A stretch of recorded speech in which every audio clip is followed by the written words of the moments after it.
ngọc lại đến cái lần bài số cái sao miên chịu vậy có một phép châu này cần chưa lại cái sự khăn cái tổ chức mà cái dòng city IMF vui à thì không mà được tất cả các bộ chân chân ra hậu thế ta hậu tập cái hậu mà nó thì ra cho cái chúng tôi khen mà sa lệ trao cho nên in này là thì cái kem trở lại để cho họ có là một cái sự như này tuân thủ mọi này hay là cái làm cả sao này India mà cái bộ đầu tiên cũng rất là nhiều cái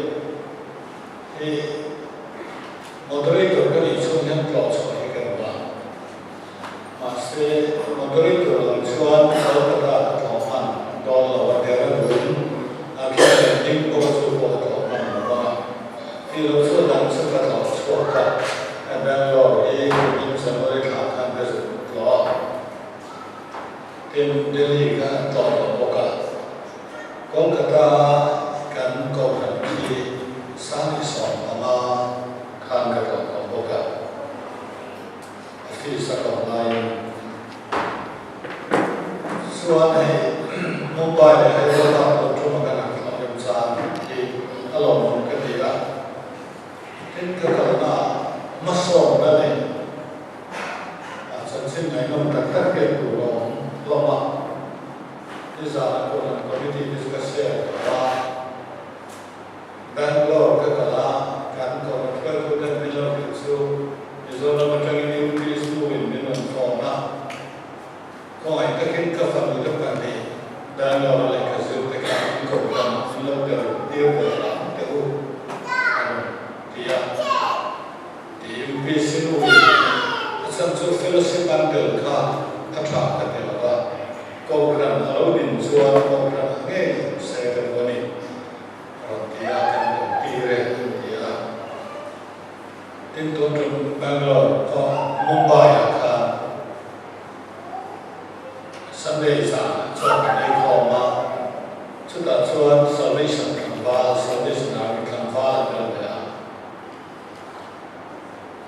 kan ni bo chuan kan lui ko kan da din bo chuan ko kan tel nge chen dia active các cái cầu là cái chuyện đi à để làm cái điều anh ấy trong cái chỗ ở đó cũng cái gì à cầu rằng anh khách chiang mà yếu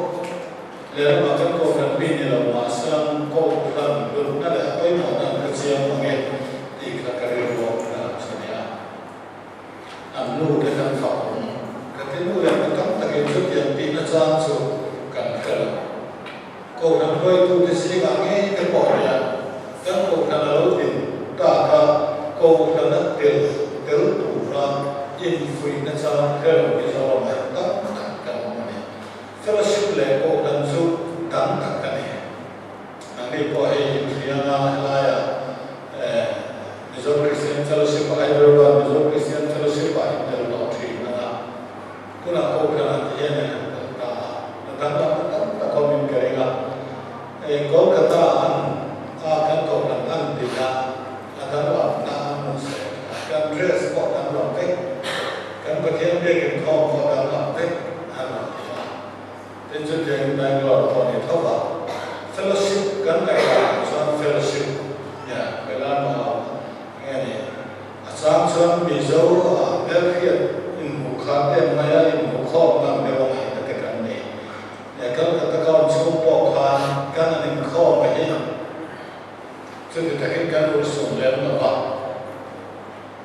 cán thiền tế cán dương lai quỷ tế tham mình muốn rất ra về là cái cán cần lai cán mình khác phải lên là về cái này nên cán worship và thiên biệt cán là tỷ bao khác cho nên ta cái cán bộ sống lên là cho nên là bảo hộ cho nên là đạt là cho cái ông thầy mấy con nhà một thầy lâu lắm mà cả ông mùng na mình còn cho tu gần rồi mình cả quay tu với thiền là rồi mình quay tu có anh ấy hay phát hiện quay này thiên cái này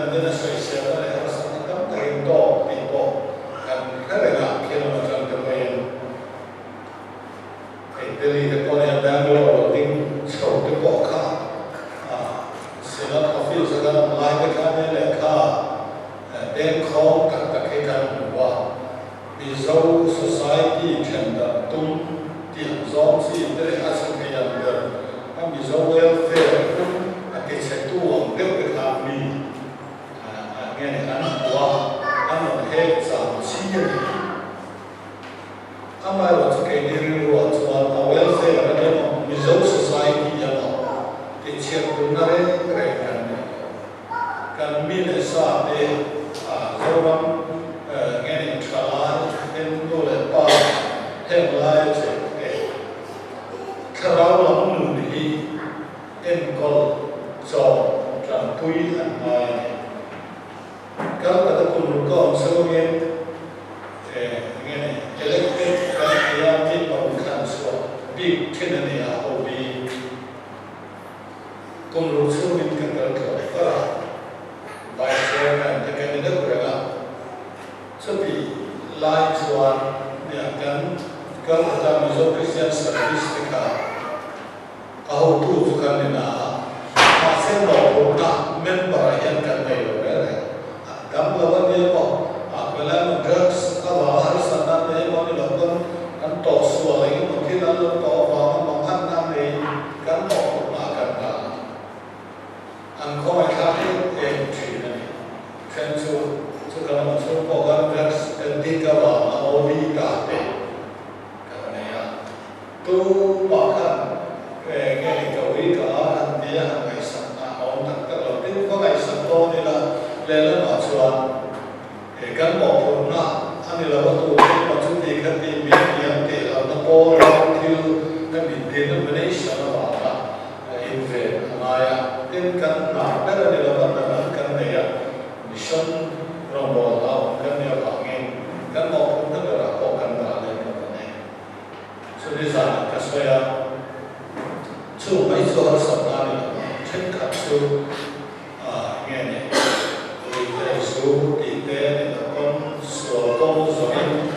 nó đấu bài cho nó mà số cái anh khuyên bị lão mong hầm để cái giữa tôi nó chụp cái gì khách nhận anh hầm anh lùn khá cái để mà tùy tu anh nói à cái bộ cái nông tân tiền của mình số cái là lão sĩ và số cái là lão sĩ mong hầm để các bạn trong quyền bài mà chẳng tu quan mà họ nhà trong cái rồi hết làm cái con ya pastor full life yang sama-sama abang tôi yang kalau anh luar ni orang bisnis ni orang hostel ni orang kalau sila sedia kau tu macam kita kalau orang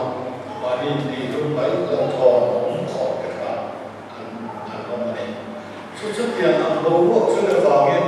về tấm đặc biệt là cần bị giáo society là tìm kiếm chút tiền các tiền nghe in chân đó là welfare welfare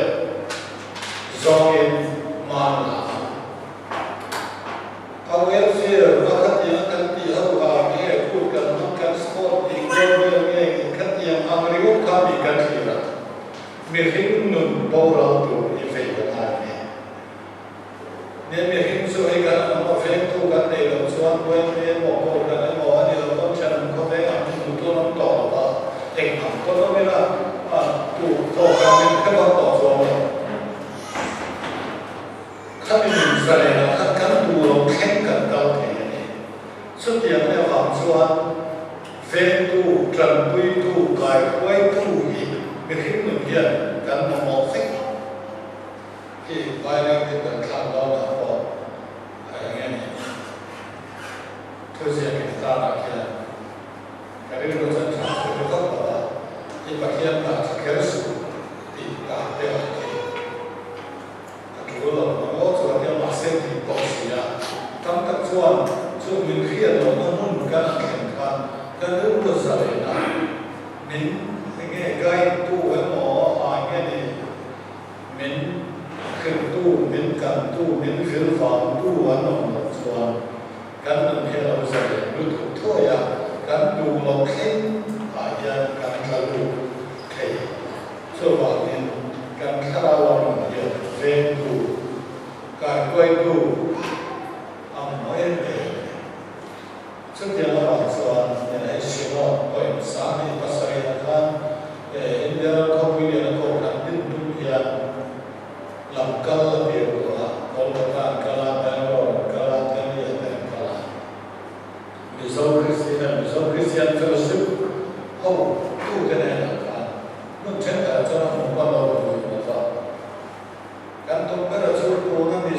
Christian fellowship ko mahiyan pastor kan rambang su di kanya. San su pastor en kol tu an kan kira. Masa tu mai min welcome lo ni. Kan fellowship en kol kan tu ma pastor kan ka an welcome ma ka ko mai. Fellowship ko tu tu ni kan tu ni lo. Kan ai ho tu an lo ni kan lao ni kan cái phần cả bài đó xuất hiện làm sao tu mà mình có khám phá bằng các sáng như vậy sẽ cái bộ là mình cần cần môi và bằng phong cho tôi này đang lo đầu tiên mà cả thế là mìnhจะมาเสียแล้วเราจะเอโรดีโรดีเองมั้งofficial เรียบเรียงแล้วมาเสียsáng thì sòng để sốngก่อนนี่กว่าการกับสารวัตรเนี่ยจะโลกว่าเป็นสายดังตัวนี้ก็ไม่แบ่งว่าจะอยู่ในนั้นว่าก็การที่นั่นถูกเดถูกนั่นถูกเดแค่นั้นส่วนอันดูสารสองกันเชื่อว่าก็จะกันเลยนี่มันก็ออกเนี่ยแบ่งว่าเรียนกินก็ต่อเวลาสุดท้ายส่วนกันก็ข้อมาอย่างหมอก็ดูว่าเกิดการที่ดีprimo subite che la revelation was ganska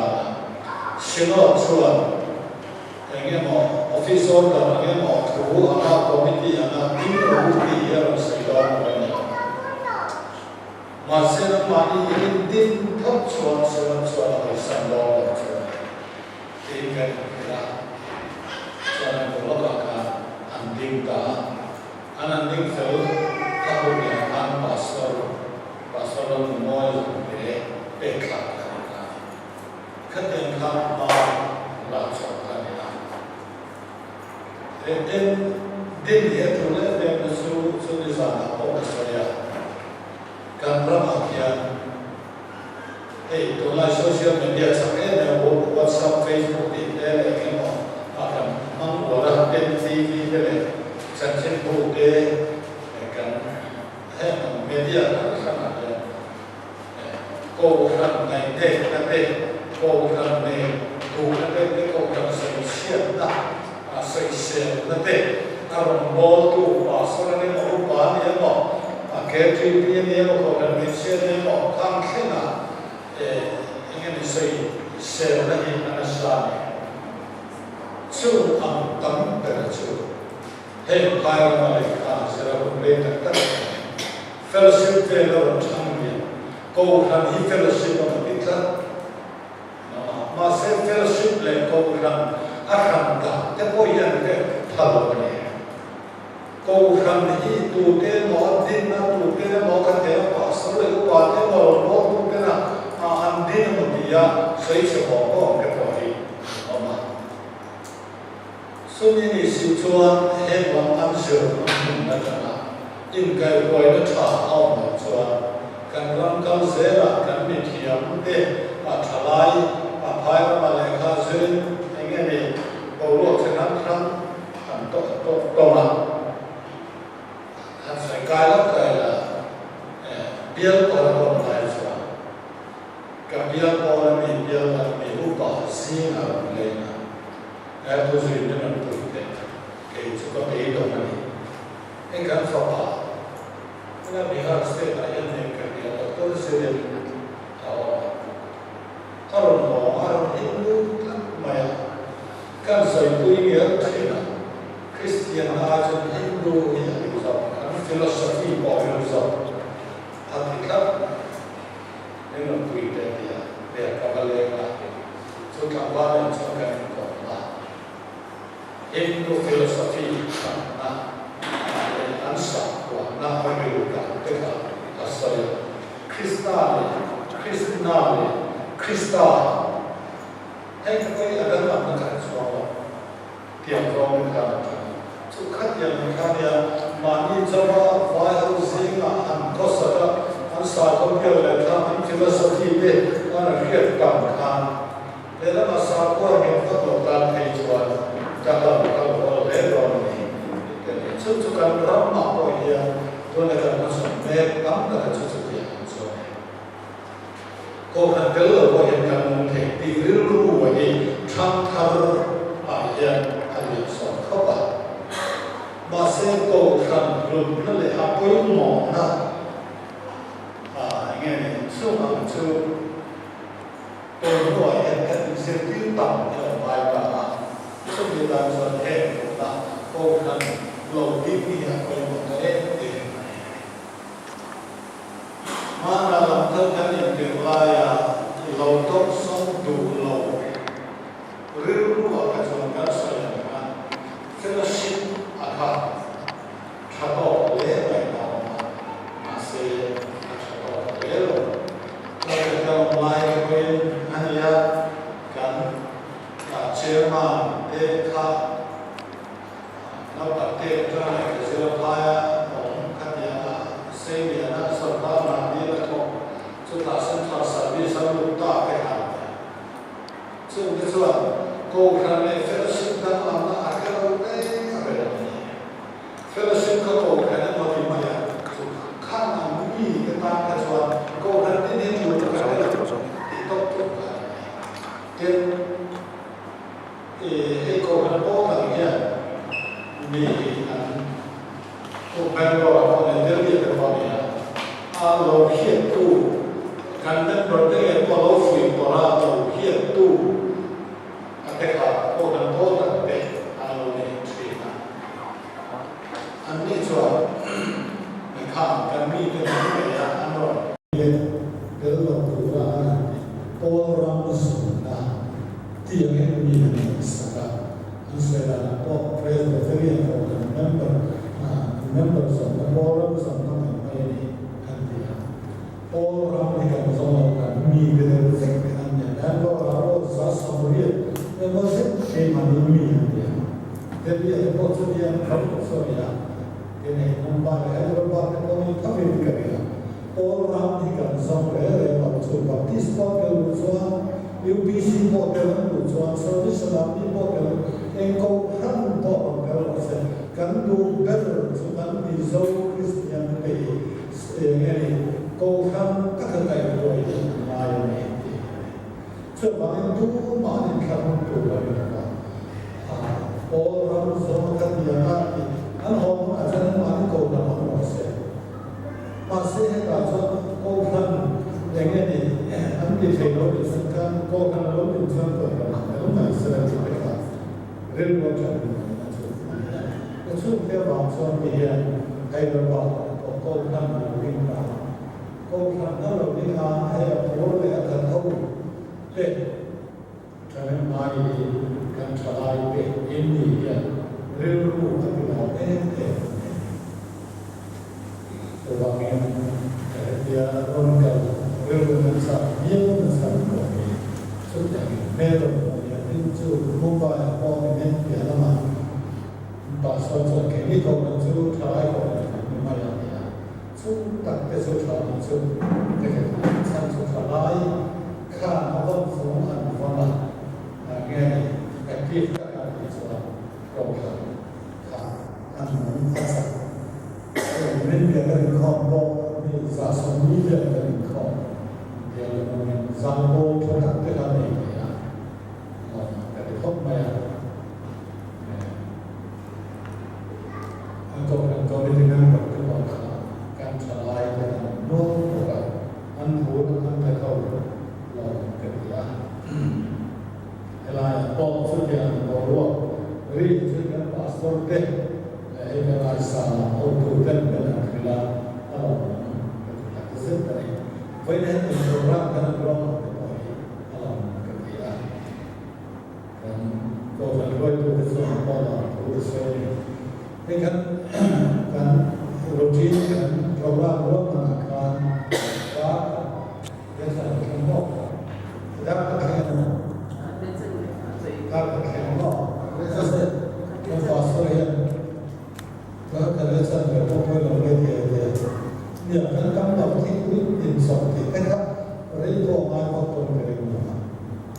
tu Islam dia perlu membaikkan thì mất thêm hay là cái một bộ đó thì phải không thôn sáng sòng và đi lệ sòng và ai gần xưa này rồi đầu tiên xin là in hệ lâu đầu tiên xin hệ thủ in hệ cái gì cái này nhưng mà sau đó lâu người ta là in bát hiếm xuống cái gì đi tiếng tia ông thủ này đi cái thành cái gì cái này bát hiếm xuống cái chữ bát hiếm đúng câu là câu thức là quan hệ in làm cho người bát hiếm xuống cái chữ bát hiếm câu thức là quan hệ in làm cho người cái này mình sẽ được cái giá trị của nó mình sẽ sẽ cái trong cái lâu bò thành bát hiếm được vậy là lai hay là bà đây của phần của con mà nó lâu xí cái mong thầy của bên bộ lo quan ông đặt đây hôn trà đây mình thấy là bên bên bờ bên bộ hệ gia thì tôi làm những loại khó trong trại nó đây cái điều đây là mình làm sự trí là vậy là mọi hiện thực cái sản lượng đặt tên của đi cái nó bên để mà lòng thủ thành thì là chơi vậy là hiện tại ba bên bát hiếm của nó hỗ trợ sang thế hai cái cái chữ hỗ đó này à thế cái bộ này nghe là thêm những sự biến động và những cái gì là cái câu là đi ram đi Krista đặc sa này Krista mô đi gì đấy một số chữ ý câu là cho cái câu là một số nhiều cái không thật là nó chữ ý câu là số là ram cái không ai phải cái này là cũng mang lại cái thứ gì để cái sự đâu đấy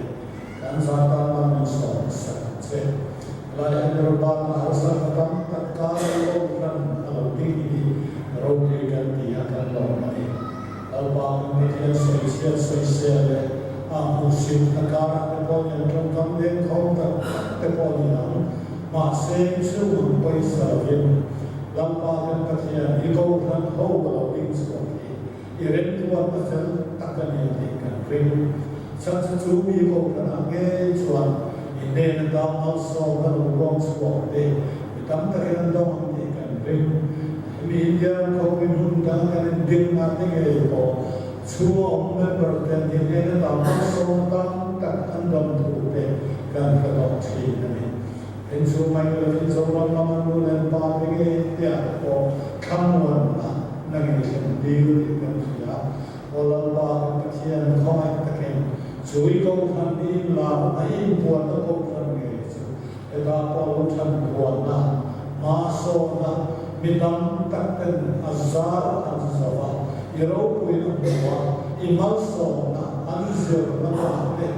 ni dia izan na kau kau imal so na don na man rupoi lo anzir teh ada apa itu begini kalau yang kita bisa kita bisa cek kalau kita Islam ini sesuatu dia cek dari kota itu kemana pasal ministry dari kota ikan itu sudah kota ikan pasal kita itu KTP là ta cho là chỗ của tổ chức mấy mà sẽ cần cầu và sau đó ministry cần bị cần cho thì cần bị thắt được sang đi sau rồi đi qua revise and plan rồi nhá tên cần cầu cần câu thông thì cần Presbyterian Council rồi nhá xem cái này anh sẽ cả cầu thông là nhá thế rồi đi sẽ là phi giáo mà in mà một cái chú là cái chú sẽ là phi giáo所以到后来因为通达对好从cái chú bị hành một cái bộ anh nhà cái cô cần phải chia cái là linh của nó cô cần phải chia cái của nó để Sunday school nó gọi là khám khá lúc này cô là một lúc thuộc lòng cô là cô cần là lúc bình dễ cho khám khá các cái bên này thuộc cái này so bà lên khám khá Fisa yang pastor belok, ada orang yang mana foto terlalu sampai pada ke riset dan apa. Sesuatu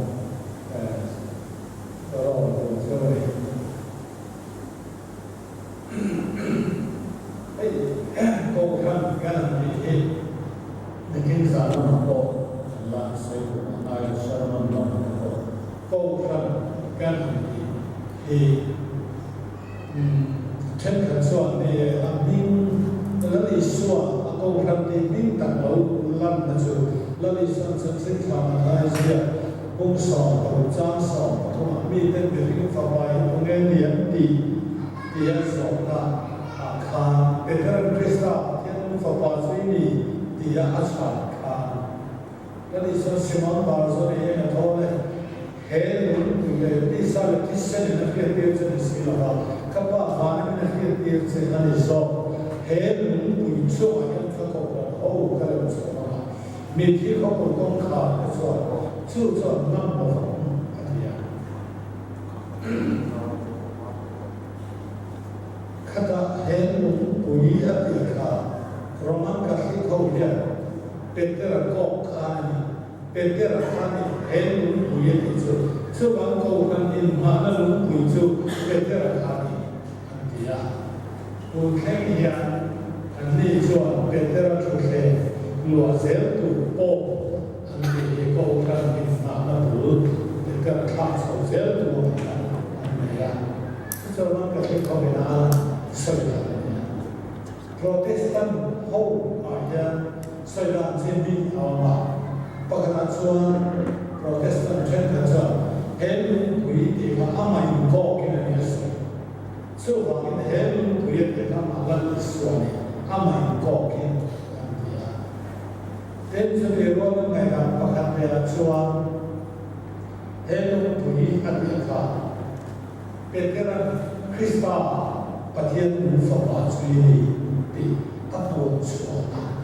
khami ka pa va na min na ke ti sa le ti sen a hi ti sen si la ka pa va na min na ke ti sen ka Krista pathian nu fa pa ti va hi na Peter a hi na ta mai Krista pathian nu fa pa va hi na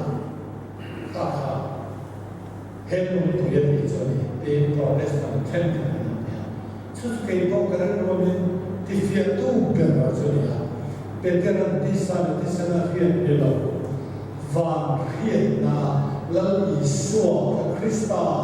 pathian nu fa pa chui ni ya fia Krista ti chu ring chong ma ya Christos ya chu chu he right on Messiah an ti ka ya Messiah ti chu Nabi atana engeni Nabi ke betul bi atana mitir mirwat tina kovel tandam tu pathian sapiati kan fala Christmas la kan santinka Krista andika chu sabla nana ko pathian nabi atana amitir ini pathian nu fa so ka nge cho na li so hen ka ko kan ho ya ti so so ni riat na ni zong zong chu yang ta ka ti sa le ti se riat na ni la va riat na ni tu zong zong ka ko kan in lo ko tu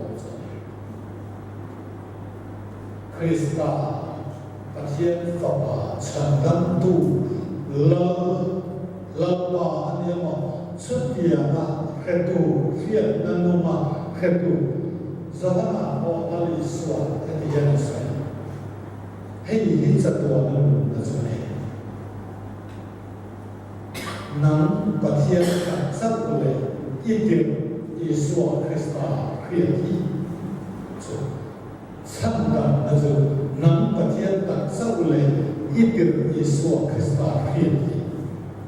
so bagi ti sa le ti sen na khiat na mel ti sa le ti sen khiat na an ti ka haung se chu he kan ri ko fin na kan zir khiat na ke mani yo om chua ni lo kan ai po chua po ni lo pathian khiat ti kha nge ya kha a hoi mo chu he ni tu ni chu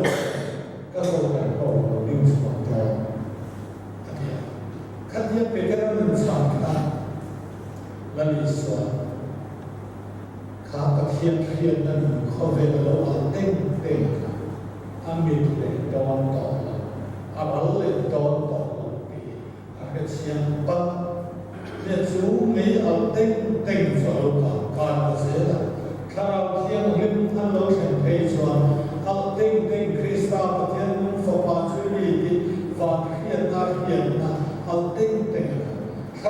thiang lim thil ni na chen al an ni chuan ni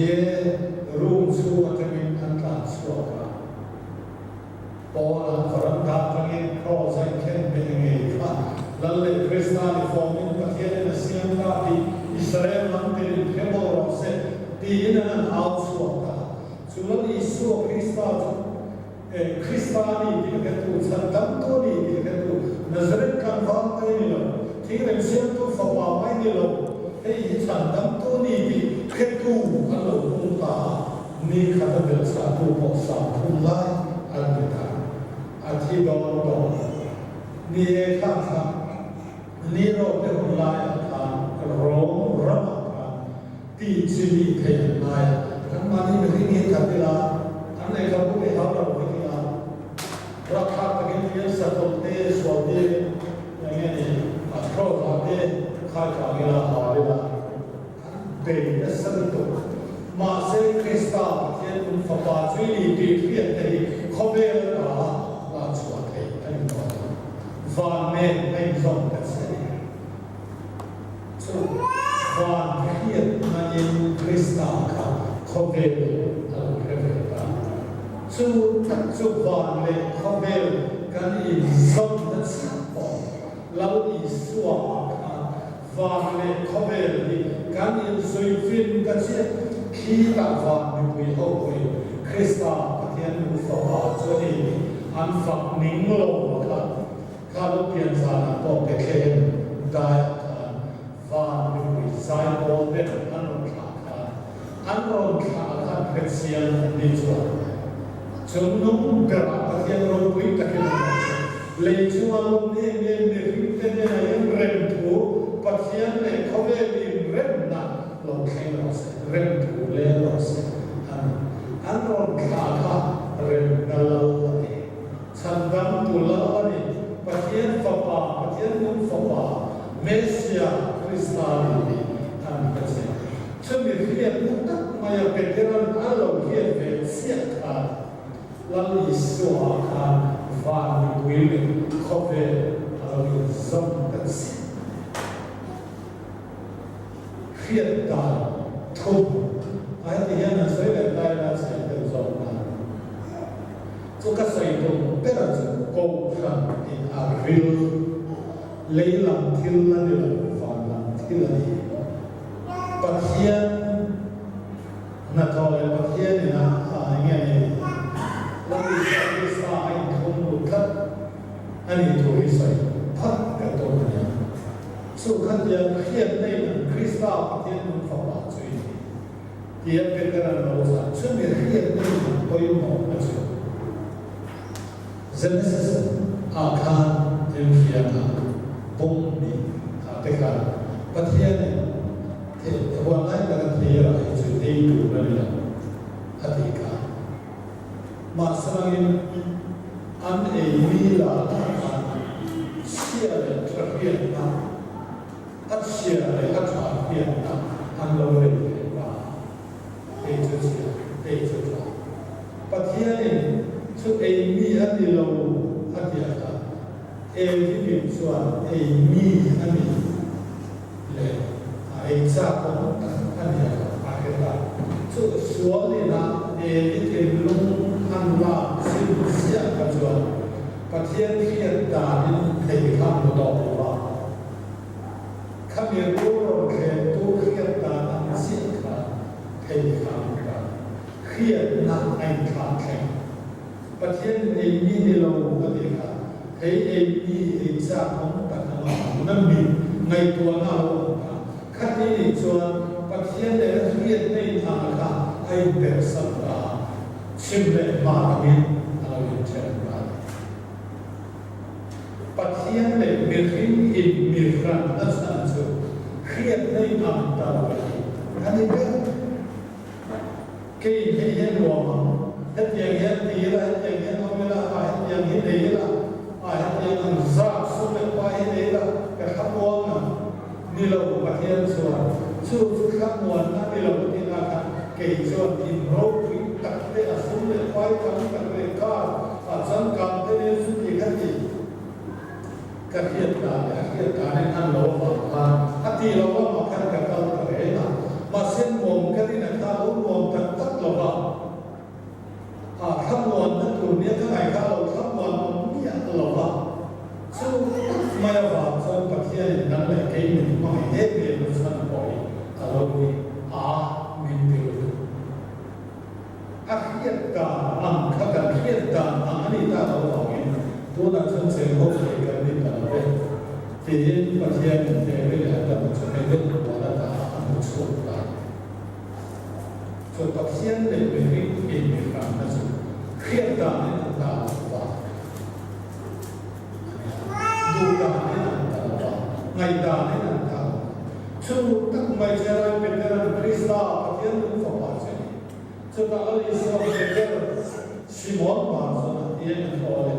ที่สาเลที่เสนิทที่เดียวจะหมดมาก็ว่าฟันนี่คือเดียวฟันเพียรในตรงนี้กันเอกตาเดียวซึ่งจะถึงกับพอแล้วอะไรก็จะให้ฟิสิกส์แล้วฟิสิกส์พอมีเรื่องนะครับก็รู้สึกตัวนั้นส่วนมีความเกี่ยวกับสามที่เป็นตัวมีเที่ยวริมเดินส่วนตัวขัดเลยปัจเจียนสูงเด็กอินโลเดตาสู้อันดินโกฟันดินมันสู้ตัวไหนยังมีเที่ยวริมเดินนะตัวขัดเลยปัจเจียนสูงเด็กกันเลยวันนี้การเทียบกันแล้วมีส่วนการเทียบตาเราหนึ่งเลยตามาเทียบน้ำมีการต่อมานี่ประเทศเทียบตาในการเทียบตาในน้ำละละกันแล้วมีส่วนมาส่วนเทียบตาทุกคนนี้เราเป็นตาสู้กับเฮลุงปุยส่วนเนี่ยก็คงจะเอาไปสู้เนี่ยแล้วมีส่วนการเทียบตากับว่าก็คงเอาสู่ประเทศสูงเด็กTerus bawa soal atau kamu cerita mana? Pasien suhu kemudian kita buat kata lain mana? Kristal aksa, kristal mau kristal ni pasien kristal acuan pasien ni kan zon kat bawah ni kristal aksa, kristal mau pasien suhu dekat siapa? Pasien suhu tu pengenยังเรียกว่าเราเป็นประเทศหมุนกบเราข้อเวลาเป็นสู้กบเราสู้ความยิ่งกบเราที่สวยเสียชีวิตเราบ้ากบเราที่อันเป็นประสิทธิ์มาการว่าเป็นพวกนี้เราว่าไอ้เนี่ยเทโตเป็นกลุ่มว่าโบเลยเราเทโตเป็นจันโปว่าลาเนี่ยนะในเราส่วนสู้กบเราส่วนมีดันทายเมมเบอร์ถูกนะกันเนี่ยป่าโซ่กันเนี่ยว่าอุปากันเนี่ยว่าสู้มีกบเรากันเมมเบอร์สิบฟีอะไรประเทศเบกส์อะไรกันเป็นจีน这是ข้อใหม่ทำไมเนี่ยข้อใหม่น่าฟังมุดเด่นเมมเบอร์ในประเทศเซนโดสู้ข้อใหม่นักการดิจิแล้วมีส่วนคริสตัลไอ้ประเทศข้อใหม่นะประเทศใหม่นะประเทศเขาเวลาใหม่เองมันจะมีส่วนของเราในส่วนนี้อามาจะดูพอเรื่องเรียนโบราณจะพูดอันสองมาทุกประเทศนี่นะการเกิดเวทเองจะดูว่าการอามาลานะซองไอ้ข้อใหม่นะมาใหม่นะอันนี้ต่างเส้นซึ่งมีแต่เห็นว่าอาจจะไม่ได้เสียตัวใช่ไหมซึ่งมีเรื่องรู้เลยครับมั่วเสียดายจนมีเอาไว้เรื่องลายมันนี่เดินลงตัวที่มั่ว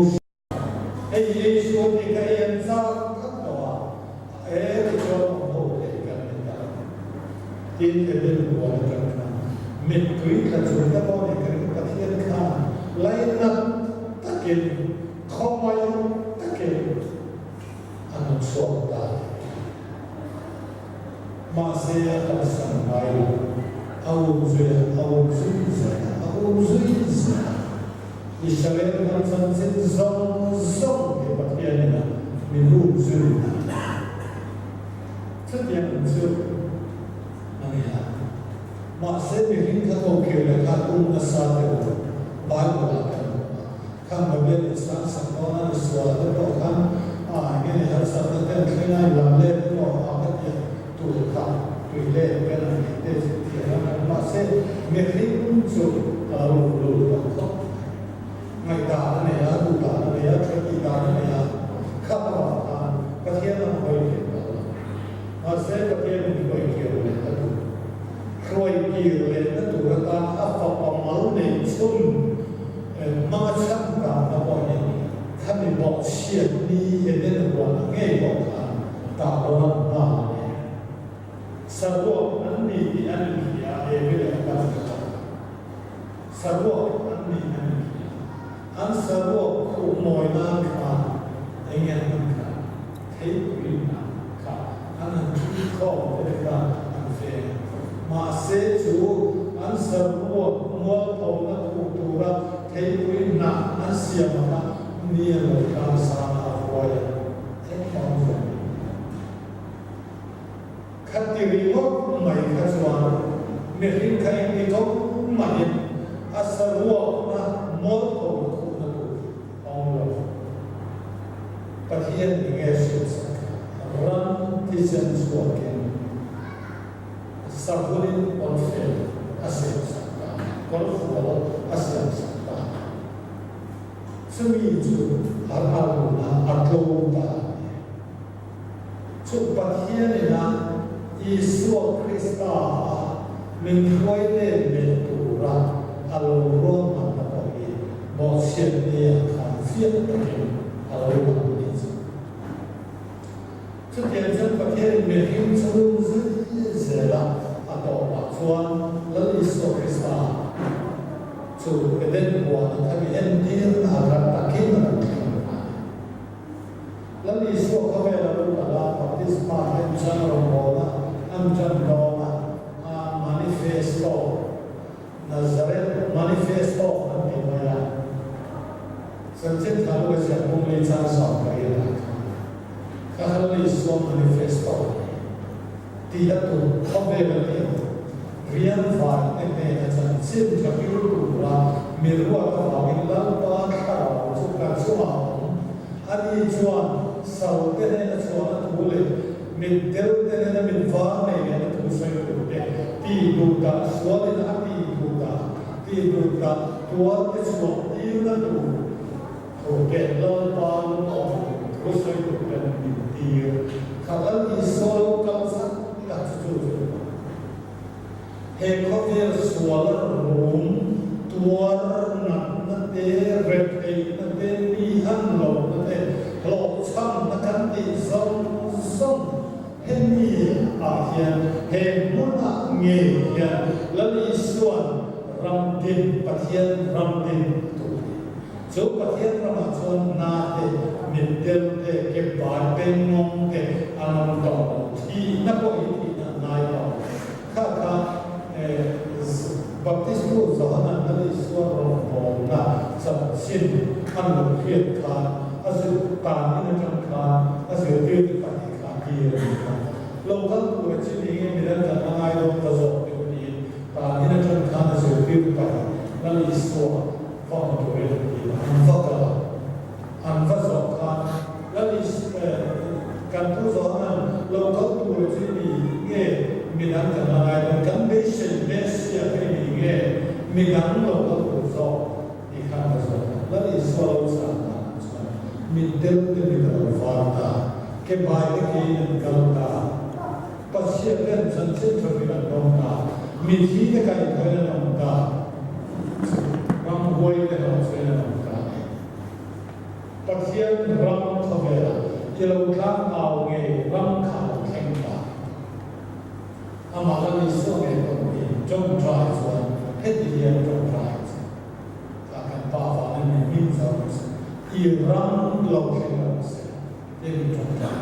ชุดกันดีปัจเจียนรัง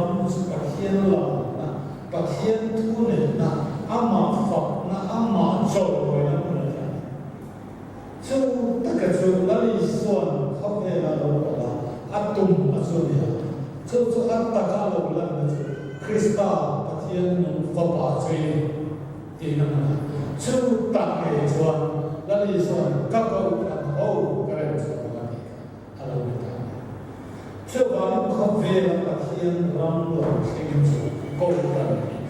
pathian lo nam chu ko kan pathian la mi hau sa ero wi mi thia ai ne ya sa sa sa ni sa ni ge lo ko a prime minister ge chief minister ge mi le ka te minister so so ko na ho yi na na ni so le bai ko ye na na ani ga ai na na Krista so ba ni la ni so la na ta hian ram so ko ka Medang takkan fellowship ni kan dia na fellowship lagi kan bukan dia long term emergency apa mission agency dia ada nama dia program mana nak jadi tahu masuk program level dia punya fellowship dia yang pol in ska anam itu kajian musuhnya itu terlalu lalu Iswa pega helu pui chung ama nge ko kan ho ka de ati khani ngai ne ma kha ne ko kan ka ni ege mo fellowship assistant gati fellowship KGB fellowship mo ko kan me se fellowship mo an ko ni sa ma se alu pu me ro chu ko kan ni ko ni ko kan mo ro pu he se mo ati hian o ati anai ko mo lo pasien orang semua macam semua kami dia tu macam orang yang tinggal kau kan ini kan besok saya krian dan tes besok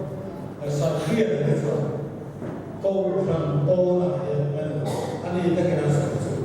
kau kan ini luar ni lo kam suan pasien ini pa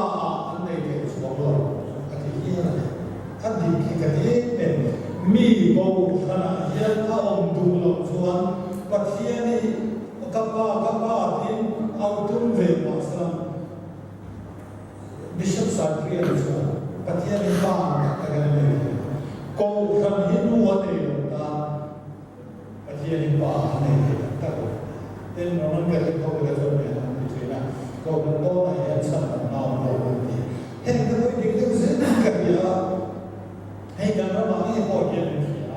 Ini mau fellowship kalau so, kan ini fellowship nanti. Tapi kan kita yang zaman ini, bukan ya, boleh fellowship nanti ya. Anu lalu ini bangsa orang kan kalau manusia sana waktu sekarang itu ini pria. Masih ini kalau makan antara saudara dan suan, anu domnya. Dan sebab cerita yang pulau Jawa ini, kasar lupa lalu bang dekat ini semua yang Hindu ini asal dia dalam tujuh dan kau kena tak semua ini kamu depa de asal buat de anda de bahasa ini lalu kerana sekarang kita tak bukan transa lagi transa ini lawan ini kamu kalau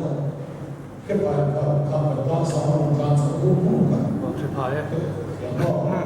Để không sao vẫn có lo mà ta. Không phải là mình làm được cả. Nhà cái gì cũng lại làm sao so đi cái này là anh mà đi fellowship quên xuống mà cái sao cái chỗ đó này phải cái về là cô quan niệm thế thay này là cái gì các bạn cũng biết là anh đi học lại anh mà đi quên xuống anh dự kiến là đi học cái này cái đó cái anh đi lên đầu để cái sự này phát cái này cái dự lại cái tổ chức sử dụng một cái số cái mà sẽ cái là số là công thức Pathian cầu rằng hậu cầu sana em một chung mi chùa sana coi em một mà đi phía đàn để tùy đàn để mà đi luôn luôn thì đàn đó fellowship cầu đi gần nó mà nha anh rồi tắm về lễ rồi cái Hazwa Paru, Mizon Haknal Kelai, Kirapol, in Pemate history, Sierzo, Kirapol, Alpina, Kolyan Kiri, Pasan Kampak Katila Kamika, in all Sunya Sunya. And Kami Hakna and Noy, so many Antuida, that's one. Let me show you the way. Sarabina, local level, all of the Nazareth. As you did to repeat the terrible and the second year, the man and see at the Catalan and also Nexela, also water, also water, Lacos food, and the chopper, the very Gala, Una Swan. The program and all the big into so Sakwa, the Daika. So to Luna, again, RSS being Baka, and the Hindu tribal, Ma Bipura, being Siam, and his own door. So pick up Swan, Payam, Kalam, Hindu, the school of free education, and is all about country. They all that so, that's what I do. Uncommon, DMF, the body, and long so the way. So, concerned was but here, rum or big gold run, and Vane, and Zon, Satuan Bani. Satuan Bani. So, we have one. Mình đã tập trung câu phần đi khởi lại rồi câu phần đi khởi lại rồi giúp cho cái này thủ lầu mía ăn sấy cắn bát hiên thủ các trang này rồi anh đi rồi câu phần đi học coi nó này thì alam siang không phảiแล้วอีสัวอารมณ์กันเลยคุณบอกเนี่ยอารมณ์ลังตูจูอัตษาอาโกกันโอเคอาโปนหลังหมายจวนเนี่ยพอเราไม่ได้ลองดับข้อมูลไม่ได้ลองถ้าเราป่วยเนี่ยตัวสุดท้ายก็อะไรเนี่ยโมเดคริสต์มาสโมป่วยเนี่ยตัวเนี่ยอะไรส่วนกันเลยส่วนของเนี่ยเฟลชิพกันอันเดียวกันส่วนกันโบกันเงินสนะเฟลชิพที่จะทำให้ป่วยมีอะไรso that's fellowship from the train of the Maseko can the piano, the Kalsale Mighty, to get people and make sure they don't see somebody on the live wall, can fellowship, can go and fellowship, get the Boko and fellowship, and Boko and Asia, Boko and fellowship, and Boko and Boko is and the Indian and the Boko from Gens and Italians. A traffic, so many of a father from Vietnam, Boko from near a Kalani as well. So, to here, we see long can run history as well. Siang Bal can run here experience. Siang Hop. Let's do but here run Kovela can be.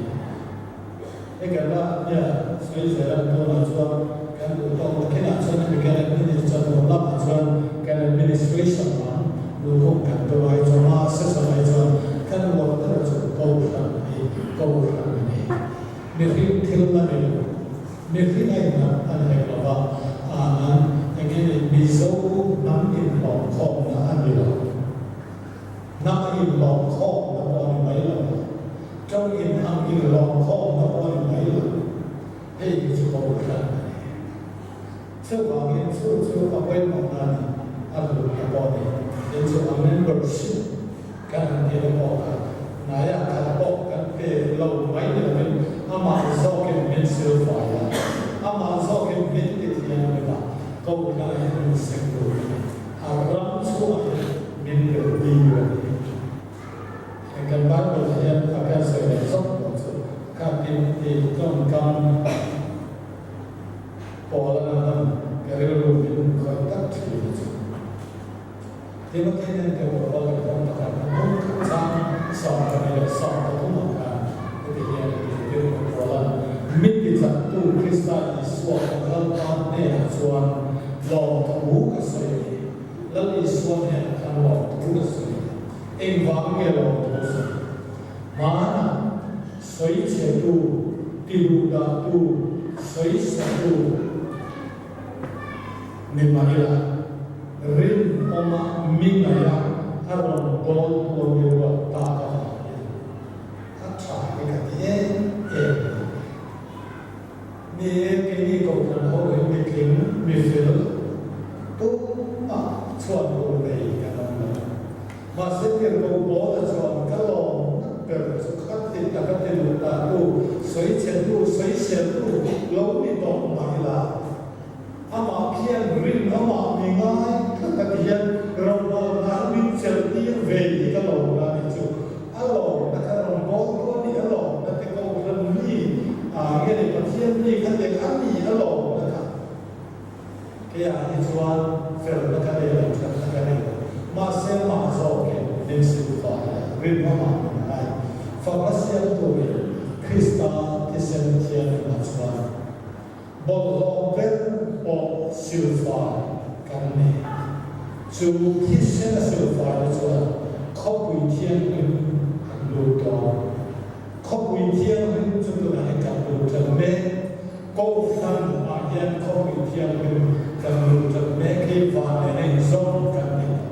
กับเทียนรำฟังรำมาจุดที่ในซอนซึ่งมีอะไรชวนคริสต์ที่เซนซิลฟาเนี่ยชวนเขาปุยเทียนเป็นกับลูกแม่สุดท้ายเนี่ยก็ต้องมาเราคุยนะเล่นเช่นกันสมัยศึกษาการสมัยสลับการสมัยตามนะครับอาจารย์เรียนมาสอน